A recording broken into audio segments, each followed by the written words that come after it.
안녕하십니까. 저는 오늘 믿음 생활을 하면서 제일 좋아하는 것이 전도입니다. 그러나 세상 밖에 나가니 전도할 사람이 없어서 오늘 몇 말씀 목사님에게 간청드리고자 나왔습니다. 우리 대한민국 국민 중에서 하나님을 믿는 국민은 겨우 20%도 되지 않는데 세상에 나가보니까 믿음 생활을 해본 사람은 50%가 넘습니다. 열을 잡아놓고 교회 가자 할 때 5은 교회에 가봤다 합니다. 정말 안타까운 일이지요. 왜 교인들이 성전에 왔다가 다시 세상으로 나갔을까요? 그러면 결코 우리 좋은 것만 하고 우리끼리 믿는 것이 교회가 아니겠습니까? 지금쯤 이쯤 되면 목사님께서 왜 교인들이 성전에서 믿음 생활을 하지 못하고 세상으로 나갔는지 분석해 볼 필요가 있다고 생각합니다. 그 중에 제일 큰 죄가 많은 사람은 저는 당연코 목사님이라고 봅니다. 물론 목사님의 말씀을 들으면 틀린 말씀은 단 한 구절도 없다고 봅니다. 그러나 왜 목사님에게 상처를 많이 받았을까요? 그 원인은 또 권사님한테 있다고 봅니다.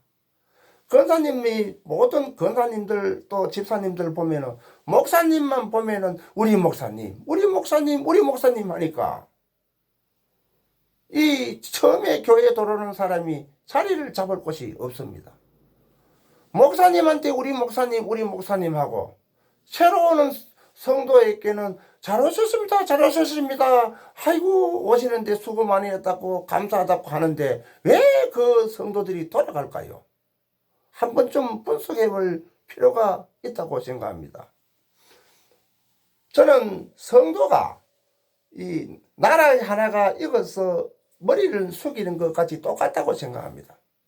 교회에 들어올 때는 머리가 뻣뻣하게 고개를 들고 큰 소리 치고 교회에 돌아서 집사가 되면은 숙이고 또 안수 집사가 되면은 머리를 폭 숙이고 또 장로가 되면은 90도로 숙이고 또 목사님이 되면은 그 무릎을 꿇도록 엎드려서 그분들에게 감사해야 되는데 이 교회에 오면은 완전히 바뀌었습니다. 성도가 들어오면은 잘 왔다 하면서도 나는 사회에서 고통받고 죄가 많고 어깨가 무거워서 무거운 짐을 내려놓으려 하는데 그 짐을 내려놓을 자리가 없습니다. 왜냐? 믿음 생활을 먼저 하고 오신 권사님들은 이미 하나님께 너무나 많은 복을 받았어. 명품 백에, 명품 옷에, 명품 신발에 가는 곳마다 우리 목사님 하고 성도는 처음에 들어올 때 잘 오셨습니다 하고 나갈 때 아이고 감사합니다 말 한마디 하고 돌아서면은 그 사람을 아는 척도 안 해요. 정말 저는 그 새로운 사람 망나니 꽃빛 불린 망나니가 성전에 하나 돌았을 때 정말 그 사람이 왜 세상에서 살다가 성전에 들어왔는지 남들이 교회에 오는 것을 다 싫어합니다. 그런데 얼마나 답답해서 지발로 왔겠어요. 그런 것 같으면 그 사람이 고충이 무엇인지 어디가 어떻게 힘이 드는지 살펴줘야만이 그 사람이 안착을 할 수 있지 않겠습니까? 사람이 오면은 풀밭에 오면은 풀을 썰어내고 자리를 깔아줘야지 앉을 수가 있는데 거기 바닥에는 흙이 있고 더러운 것이 있는데 거기 앉으라 하면은 과연 누가 앉을 수가 있겠습니까? 저는 너무나 제가 잘 알지도 못하는 제가 금방진 소리를 한다고 봅니다만은 교회에 처음에 들어오면은 제일 처음에 성도가 맞이하는 것은 니는 도둑놈을 만들어 버립니다. 교회에 오자마자 나는 위로를 받으려고 하는데 날 보고 도둑놈이라 하는데 누가 믿음 생활을 할 수가 있겠습니까? 교회에 처음 오면은 제일 먼저 맞이하는 것이 기도하고 나서 헌금 내는 봉투입니다. 말로는 헌금 내지 마라 이렇게 말씀은 하지만은 그 봉투를 들어댔을 때 억압이 안 가겠습니까? 좌우 보면 다 돈 내는데 자기 혼자 안 내면은 눈치 안 보이겠습니까? 그러면은 교회에 올 수 있겠어요? 내가 1,000원짜리 한 장도 없는데 왜 교회에 오겠어요? 그런 사람들 많습니다.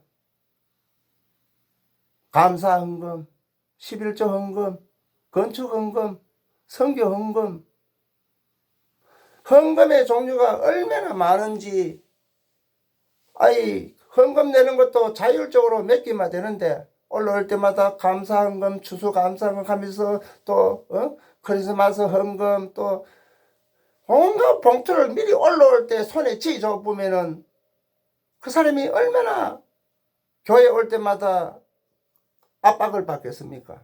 스스로 놔놓고 지가 감사헌금 하고 싶으면 감사헌금 하고 선교헌금 하고 싶으면 선교헌금 하고 이러면 되는데, 이 안에 있는 교인들도 내가 지금 불의의 도움을 받아야 되는 성도도 많이 있는데 날 보고 불의의 도움을 받아야 되는 내가 다시 불의웃을 하라 할 때 그 심정이 어떻겠습니까?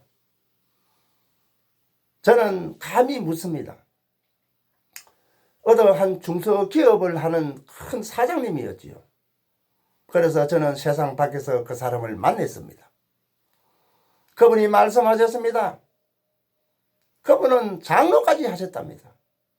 그런데 지금은 교회를 안 간답니다. 왜냐?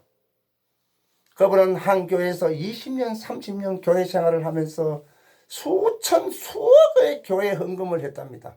중소기업을 하면서 많은 돈을 벌었기 때문에 하나님의 은혜라고 생각하고 많은 헌금을 내었습니다.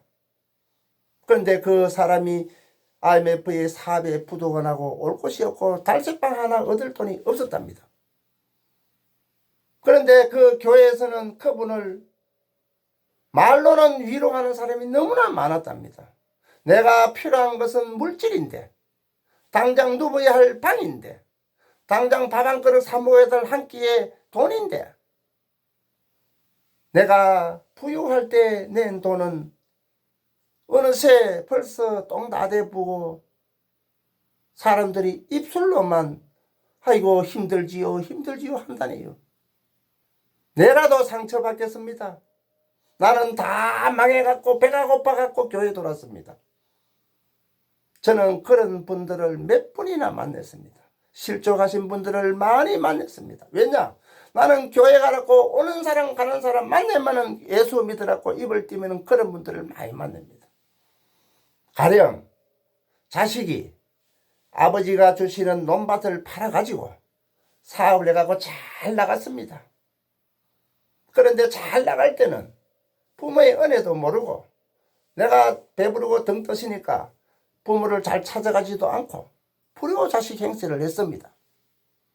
그런데 그 자식이 사업을 잘하고 성성장구할 때는 부모님을 찾지 않다가 또다시 사업이 망하게 되었습니다. 그래서 그 자식은 부끄러워서 부모님에게 이제 미안해서 그때서야 부모님이 보였고 부모님한테 잘못된 것을 깨달았습니다. 그래서 이 아들은 부모한테 가지도 못하고 한 주 구성의 달새방에서 노역을 하면서 살아가고 있었습니다. 그런데 남의 귀로 자기 아들이 사업을 하다가 망했다는 소리를 들었습니다. 그래서 그 부모는 다시 그 자식을 불렀어.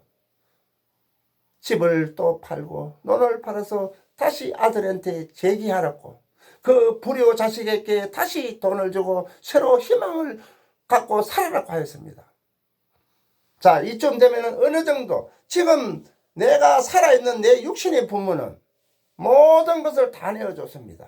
그런데 하나님께서는 가난한 사람들을 오라 오라 하면서 배고픈 자 가난한 자 무거운 짐진 자들 다 내게로 오라 하면서 왔을 때 오면은 11조 헌금을 내지 않으면 하나님 것을 도둑질한 것이라 하고 감사 헌금, 건축 헌금, 온갖 명분의 헌금을 붙여서 교회 성전에 올 때마다 그 봉투에 손을 쥐어줬을 때 가진 것이 없고 가난해서 무거운 짐을 내려놓으려고 왔는 그 성도들이 다시 세상으로 돌아가지 않을 수 있겠어요. 내라도 눈치 보여서 교회에 못 오겠습니다. 어떤 장로님은 말씀하셨습니다. 11조 헌금을 내지 않는 교인은 교인이 아니라고요. 과연 장로님께서 그런 말씀을 해도 됩니까? 교회에서 한번 문제가 있어서 교회에서 다툼이 있었습니다. 그래서 교인이 장로님한테 질의를 했지요.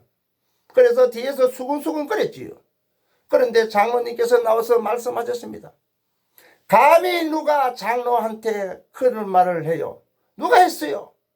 누가 감히 장로한테 그런 말을 했어요? 감이라고 했습니다. 예, 감이 맞습니다. 그렇게 높은 직책에 계시니까, 그렇게 높은 자리에 계시는 장로님, 권사님, 목사님이 있으니까 이 교회가 무너지지 않을 수 있겠습니까? 말로는 낮은 곳에서 낮은 사람을 보라 보라 하고, 잘 오셨습니다 입술로는 하고, 속으로는 거지 같은 것이, 이런 말씀을 보였을 때, 내가 그런 마음이 보였을 때 어찌 믿음 생활을 같이 할 수가 있겠습니까? 정말 진실하게 힘들고 배고프게 가난한 자를 돌보는 목사님, 장로님은 교회 생활 15년 동안 딱 3분 봤습니다. 안타까운 일이지요. 그러면 너는 어떻느냐? 저도 그 중에 한 사람입니다. 높은 자리를 주지 않았어. 높은 곳에 올라가지 못했어. 지금도 올라가고 싶어가지고 온갖 영을 써도 나는 올려주지를 않네요. 교회에 가면은 목사님들도 그렇습니다. 조금 똑딱한 성도가 들어오면은 저 성도가 너무 키워주면 나중에 내 자리를 위협받지 않을까 싶어서 그냥 깔아뭉개는 것을 저는 한두 번 본 것이 아닙니다. 사랑하는 목사님, 정말 이 교회가 천주교에서 목사 신부님이 또 천주교에서 부패가 되어서 개해가 나온 것이 기독교가 아니겠습니까? 어쩌면 이쯤 되면은 지금 현 시점에 이 기독교가 다시 개혁을 해야 될 단계가 아닌가 싶어서 그런 날을 맞이하지 않기 위해서 스스로 우리 높은 직책에 계시는 장로님, 권사님, 목사님 뼈를 깎는 마음으로 아래 사람을 좀 돌봐 주십시오. 정말로 배고프고 힘든 사람들 세상 밖에 많습니다. 선교헌금 먼저 생각하지 말고 내 교회 안에 배고픈 사람들도 하나 둘 좀 다독거려 주시면은 어떻겠습니까? 정말 간청드립니다. 이 교회 안에 불우이웃 돕기 해야 될, 도움을 받아야 되는 교인들이 많다는 점, 그리고 30만 40만 되는 그 비대한 교회를 목사님 나는 교인이 몇 명이라고 자랑하고 다니지 마시고, 오히려 믿음 생활 좋은 권사님 성도님들에게 이제는 우리 교회는 너무나 크고 비대하니까 스스로 지금 주위에 돌아보면 작은 교회들이 봉사할 곳이 많이 있으니까 그곳에서 하나님의 말씀을 따르고 서로 하나님의 말씀을 실천하는 것이 어떻겠느냐면서 그 비대한 교회를 작은 교회로 교인들을 나누어주고 싶은 마음은 없는지요? 깊이 제가 고려해 주시기 바랍니다. 너무 건방진 이야기를 한다고 생각하지 마시고, 내가 교인 하나 다른 교회에 보낸다고 헌금이 준다는 생각하지 마시고, 정말 하나님께서 그 비대한 교회를 주위에 가난한 교회에게 성도를 나누어 줬을 때 저는 하나님께서 더 큰 그릇으로 보고 매일매일 비행기 타고 선교하러 다닐 수 있도록 도와준다고 봅니다. 감사합니다.